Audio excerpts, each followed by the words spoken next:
কলার চাষ লাভজনক, কিন্তু সেই হিসাবে পরিশ্রম করতে হবে, কলার পিছনে যত্ন করতে হবে, টাকা আসেন। তাহলে লাভজনক। যদি প্রাকৃতিক দুর্যোগ না থাকে, প্রাকৃতিক দুর্যোগ সেটা আলাদা ব্যাপার, তাহলে তো চাষি ক্ষতিগ্রস্ত হয়। আর যদি দুর্যোগ না হয় তাহলে লাভজনক।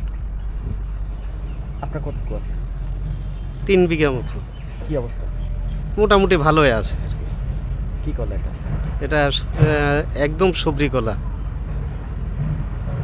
আর নতুন কিছু লাগানো হয়েছে যে নাই, অল্প কিছু আমরা পরীক্ষামূলকভাবে লাগাইছি, যাতে কি পরিমাণ ফলন আসে বা লাভজনক হয় এই দেখার জন্য।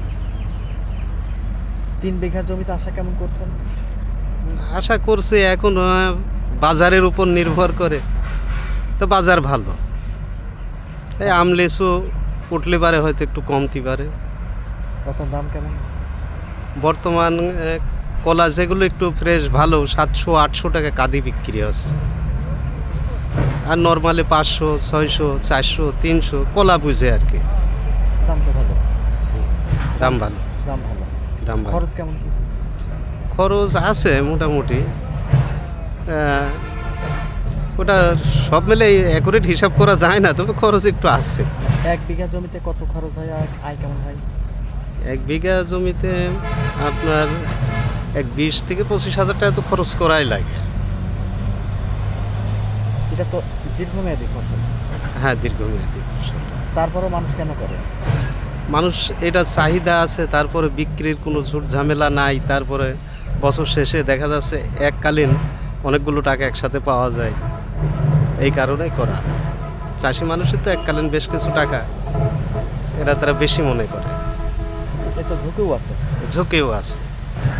চাষিদের তো প্রকৃতির সাথে ঝুঁকি আছেই, যে কোনো ক্ষেতেই। ঝড় বৃষ্টি যদি হয়। হ্যাঁ, ধানের বেলায় হতে পারে, যে কোনো বেলায় প্রাকৃতিক দুর্যোগ ঘটতে পারে। চাষি তো বেঁচেই থাকে এই প্রাকৃতিক দুর্যোগের সাথে মোকাবেলা করে। তো 3 বিঘা জমিতে আশা কেমন করছেন আপনি? 3 বিঘা জমিতে মিনিমাম 3 লাখ টাকা তো আশা করাই যায়। খরচ হবে কত? সব মেলে 1 লাখ খানেক টাকা ধরতে হবে, 2 লাখ লাভ। কিন্তু তার ভিতরে কম আর বেশি হয় এটা আনুমানিক হিসাবে বলা হয়, কারণ পরিস্থিতির উপরেও নির্ভর করতে হয়। বাজার আছে একদিকে। এই অঞ্চলে সবচেয়ে কোন কলার বেশি উৎপাদন হয় এবং এই সবরি। কেন?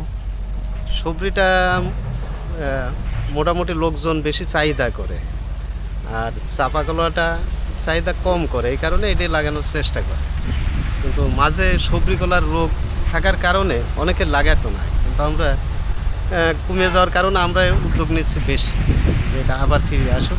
তো মোটামুটি কলা ভালো। এই অঞ্চলের কলা সাধারণত কোন কোন অঞ্চলের মানুষ বেশি খায়?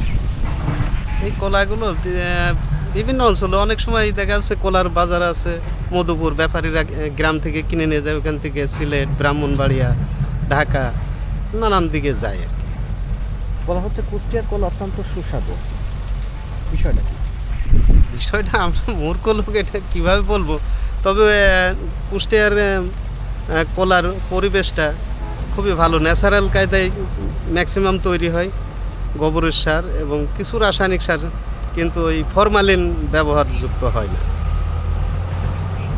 যার প্রেক্ষিতে এর গুণগত মানটা ভালো।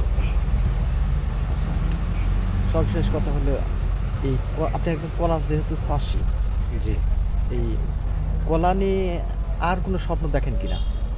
দেখি চেষ্টা করি আরও নতুন কোনো জাত টাত আসছে কিনা এবং লাগানোর চেষ্টা করব।